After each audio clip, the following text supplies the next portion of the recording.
ગુજરાતની જનતાની સેવામાં લાગી જશે અને લગભગ 112 આ નિભાવ માટે, ખાલી નિભાવ માટે, ઇન્ફ્રાસ્ટ્રક્ચરની વાત નથી કરતો, વર્ષે 92 કરોડ રૂપિયા ગુજરાત સરકાર ખર્ચ કરવાની છે।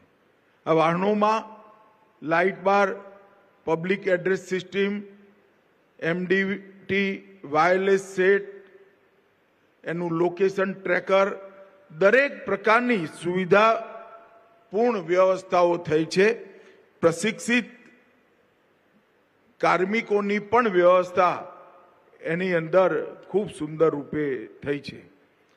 એક પ્રકારથી મોદી સાહેબે જે દેશભરની પોલીસ બેડાઓને જે કોલ આપ્યો હતો, એનું આજે ગુજરાત સરકારે ખૂબ સુંદર આધુનિક ટેકનોલોજીથી યુક્ત આજે એનું નિર્વહન કરવાનું કામ કર્યું છે। મિત્રો, પોલીસ બેડાના કામકાજ માટે, નિવાસ માટે ગુજરાત પોલીસ હાઉસિંગ બોર્ડે બનાવેલા લગભગ 217 કરોડના હોમગાર્ડ, જેલ, પોલીસ, અલગ અલગ પ્રોજેક્ટ એક સાથે આજે એનું લોકાર્પણ થયું છે અને આવનારા દિવસોની અંદર આ બધા ભવનોમાંથી સારી સુવિધાઓ સાથે પોલીસના કર્મચારીઓ, હોમગાર્ડના જવાનો, જેલના કર્મચારીઓ ખૂબ સુંદર રીતે ગુજરાતની જનતાની સેવા કરી શકે એ પ્રકારની વ્યવસ્થા પણ થઈ છે। મિત્રો, આજે હું સુનિશ્ચિત રૂપે એક વાત કહેવા માંગુ છું કે મોદીજીના વડાપ્રધાન પદના 11 વર્ષના સમયમાં દેશની બાહ્ય અને આંતરિક સુરક્ષા માટે આજે કેવલ ભારત નહીં, સમગ્ર વિશ્વમાં એ વાત પ્રસ્થાપિત થઈ છે કે ભારતની સેના અને સીમા એની સાથે છેડખાની ના કરાય।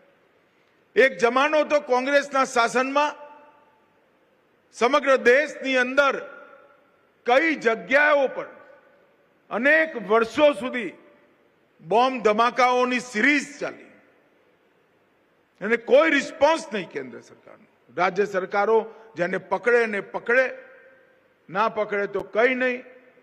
અને પાકિસ્તાનની સામે આ દેશના કોંગ્રેસના વડાપ્રધાનનો હરફ ઉચ્ચારવાની હિંમત નથી।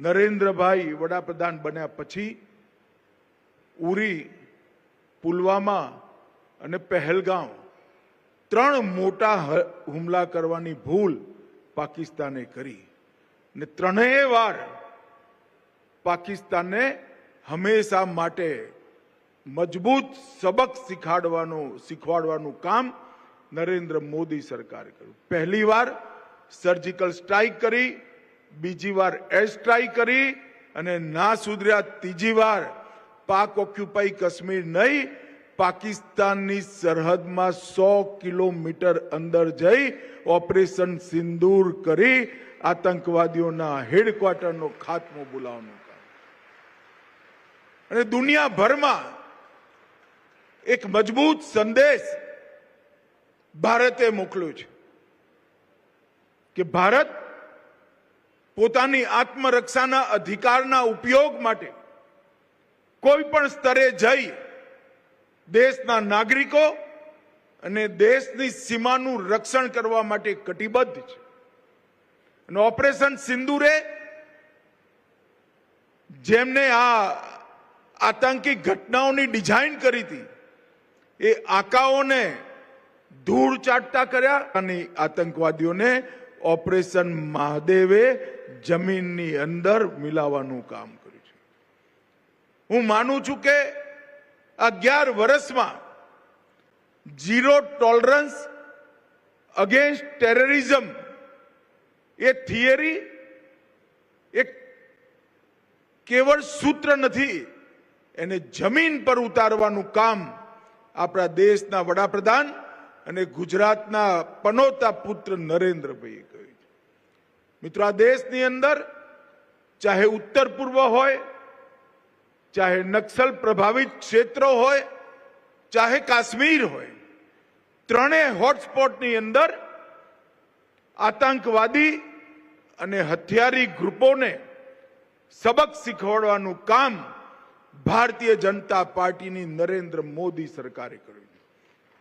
અને ઉત્તર પૂર્વની અંદર નોર્થ ઈસ્ટમાં 10,000 થી વધુ લોકો સરેન્ડર થયા અને કાઠમંડુથી તિરુપતિ સુધીના રેડ કોરિડોરનું સ્વપ્ન દેખવાવાળા નક્સલવાદીઓ આજે સમાપ્તિના કગાર પર છે. હું આજે ગુજરાતની ધરતી પર ફરી એકવાર વિશ્વાસ સાથે કહેવા માંગુ છું, 31/3/2026ના દિવસે સમગ્ર દેશમાંથી નક્સલવાદ સમાપ્ત થઈ જશે. એ અમારી સરકારનો સંકલ્પ છે. મિત્રો, ભારતીય જનતા પાર્ટીની સરકાર નાગરિકોની સુવિધા માટે 3 અપરાધિક ન્યાય પ્રણાલીના નવા કાયદા લઈને આવી છે. એના અમલીકરણમાં પણ ગુજરાતના ગૃહ વિભાગે ખૂબ સુંદર કાર્યવાહી કરી છે અને દેશભરમાં 1 થી 5માં દરેક ક્ષેત્રની અંદર ગુજરાતનો ગૃહ વિભાગ રહે છે. મારા માટે પણ ખૂબ ગૌરવ અને સંતોષની વાત છે. અને એનું પરિણામ બધા ગુનાઓમાં આજે એનસીઆરબીના આંકડાઓની દૃષ્ટિથી દેખીએ તો કુલ અપરાધ દર 1 લાખના અનુપાતમાં રાષ્ટ્રીય એવરેજ 30ની છે, ગુજરાતની 11ની છે, અડધાથી પણ ઓછી. હત્યા 2.1ની છે, ગુજરાત 1.4. અપહરણ 7.4, ગુજરાત 2.3. મહિલાઓની વિરુદ્ધ અપરાધ 64.5, ગુજરાતમાં 22.1. અને શરીર સંબંધી ગુનાઓ 80.5, 81 લગભગ, અને ગુજરાતની અંદર 28.6. અને ચોરી 43, એની સામે ગુજરાતમાં 15.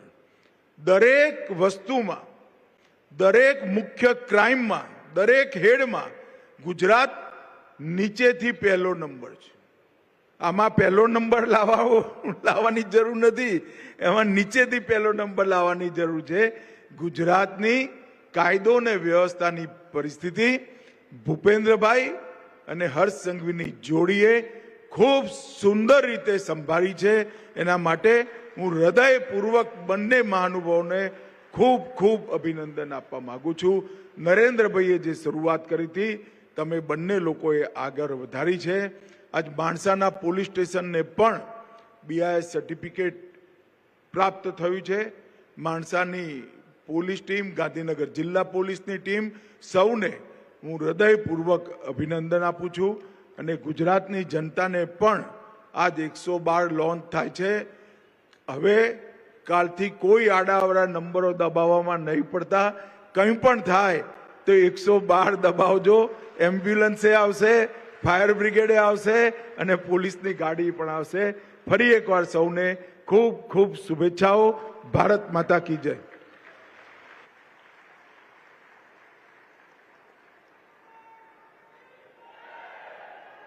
આભાર માન્ય કેન્દ્રીય ગૃહમંત્રી શ્રી, આપના મહત્વપૂર્ણ સંબોધન માટે. અને આપને પ્રત્યેક મહાનુભાવને